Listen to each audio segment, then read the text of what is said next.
Astro సిండికేట్లో మీ personal and business promotions కోసం కింది నెంబర్కు కాంటాక్ట్ చేయండి.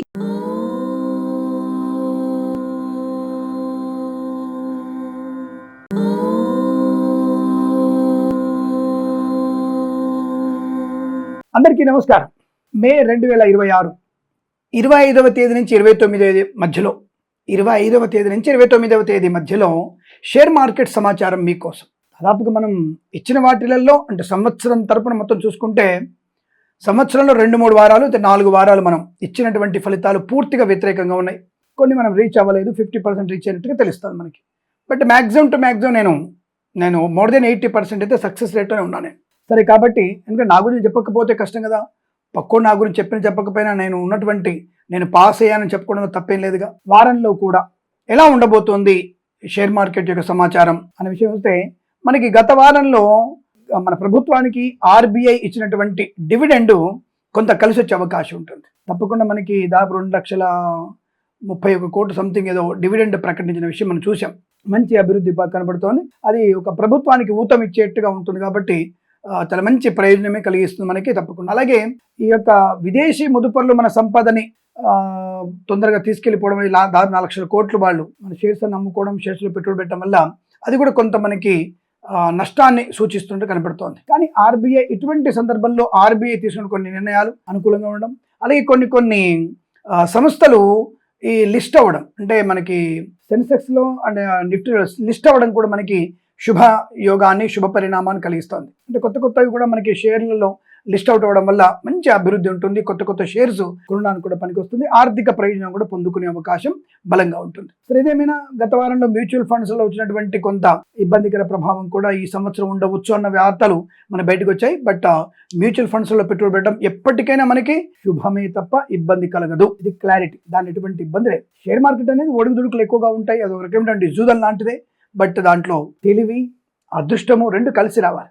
సరే, ఇదేమైనా సరే, మరి ఈ వారంలో ఎలా ఉండొచ్చు అంటే తప్పనిసరిగా బ్యాంకింగ్ షేర్లు హైక్ అయ్యే అవకాశాలు ఉన్నాయి. అంటే మంచి రేటును సంపాదించుకునే అవకాశాలు ఉన్నాయి. బ్యాంకులలో ఏ షేర్స్ బాగా ఉంటాయి చూసుకుంటే Canara bank is good, SBI, ICICI top level ఉంటాయి. బజాజ్ ఫైనాన్స్ అండ్ హెచ్ఎస్బిసి 2 కూడా కొద్దిగా నష్టాన్ని సూచించే అవకాశం ఉంది. హెచ్డిఎఫ్సి మంచి లాభాలు పొందుకోవచ్చు. ఎల్ఐసి షేర్స్ మళ్ళీ వృద్ధిని పొందుకునే అవకాశం బలంగా కనబడుతోంది. తప్పకుండా ఎల్ఐ షేర్స్ మనం కొనుగోలు చేయవచ్చు. హుండాయ్ నష్టాన్ని సూచిస్తోంది. కియా మోటార్స్ కూడా మనకి నష్టాన్ని సూచించే అవకాశం ఉంది. ఇక జాగ్రత్తగా ఉండండి. అలాగే టాటా అండ్ మహీంద్రా లాభాల పంట పండే అవకాశం. మారుతి అండ్ అశోక్ లీలాండ్ మధ్యస్థమైనటువంటి ధనయోగాన్ని సూచిస్తోంది. బట్ దీర్ఘకాలికమైన పెట్టుబడి పెడితే లాభాలు పొందుకోవచ్చు. ఇక మనం ఐటీ వైపు వస్తే విప్రో లాభాలు గడించే అవకాశం. టెక్ మహీంద్రా నష్టాల వైపు వెళ్తోంది. ఐబిఎం కూడా నష్టాలు పొందే అవకాశం ఉంది. మైక్రోసాఫ్ట్ అండ్ ఇన్ఫోసిస్ కూడా నష్టాల బాట పట్టే అవకాశాలు కనబడుతున్నాయి. జాగ్రత్తగా ఉండండి. But HCl and info, TCS shares మనకి మంచి లాభాలు కలిగించే అవకాశం ఉంది. ఆ షేర్స్ మనం కొనుగోలు చేయవచ్చును. మీ యొక్క అనుభవాన్ని, పెద్దల యొక్క సూచనల్ని, నేను చెప్పిన విషయాల్ని అన్నిటినీ క్రోడీకరించుకొని మీరు ఈ షేర్స్ కొనే ప్రయత్నం చేయండి. గుడ్డిగా నన్నే నమ్మని ఫాలో అని చెప్పడం లేదు. ఆ విషయం గమనించండి. ఇక ఫార్మా వైపు వచ్చేస్తే రెడ్డి ల్యాబ్స్ బాగా డెవలప్మెంట్ కనబడుతోంది. సన్ ఫార్మా కూడా అనుకూలంగా ఉంటుంది. అరబిందో మంచి లాభాలు పొందుకోవచ్చు. సిప్లా మాత్రం సామాన్యమైనటువంటి అంటే ఒడిదుడుకులు ఉండే అవకాశం ఉంది. మంగళవారం అండ్ గురువారం సిప్లా షేర్స్ కాస్త పతనమే అవకాశం జాగ్రత్త చూసుకునే ప్రయత్నాన్ని చేయండి. ఇక వృషభ రాశికి, ధనుసు రాశికి ఏమాత్రం అనుకూలంగా లేరు. కాబట్టి జాగ్రత్తగా ఉండే ప్రయత్నాన్ని చేయండి. సో వృషభ, ధనుసు రాశుల వారు షేర్ మార్కెట్లోకి కానీ ఇతరత్ర ధన విషయంలో కానీ జాగ్రత్తగా ఉండే ప్రయత్నం చేయండి. ఇలాంటిలో వైపు కూడా వెళ్ళకూడదు. జాగ్రత్త. ఓకే. ఇక మరి ఈ వారంలో మే 25 నుంచి 29 మధ్యలో సెన్సెక్స్ ఎంతవరకు క్లోజ్ అవ్వచ్చు అని అడిగితే 75,965 నుంచి 76,245 మధ్య ముగింపు ఉండే అవకాశం కనపడుతోంది.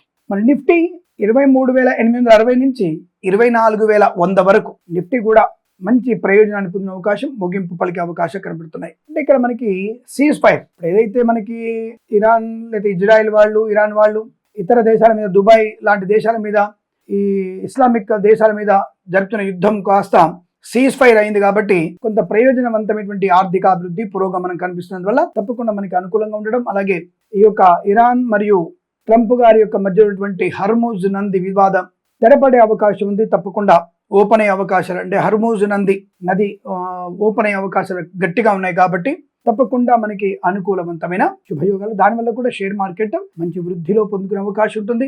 మంచి లాభాలు పొందుకునే శుభతరుణంగా కూడా చెప్పవచ్చు మనం. అలాగే మనము భారతీయ వస్తువులనే కొందాం, అలాగే పొదుపును పాటిద్దాం, అనవసరమైనటువంటి ఆర్భాటాలకు దూరంగా ఉందాం అన్న విషయాన్ని గమనిస్తూ తప్పకుండా మనం భారతీయ ఆర్థిక సుస్థిర శత్రు నిర్భేద్యమైనటువంటి స్థానంలో ఉండడానికి మన వంతు సహకారం అందిద్దాం అని తెలియజేసుకుంటూ సర్వేజన సుఖినో భవంతు. ప్రేమతో మీ కిరణ్ శర్మ.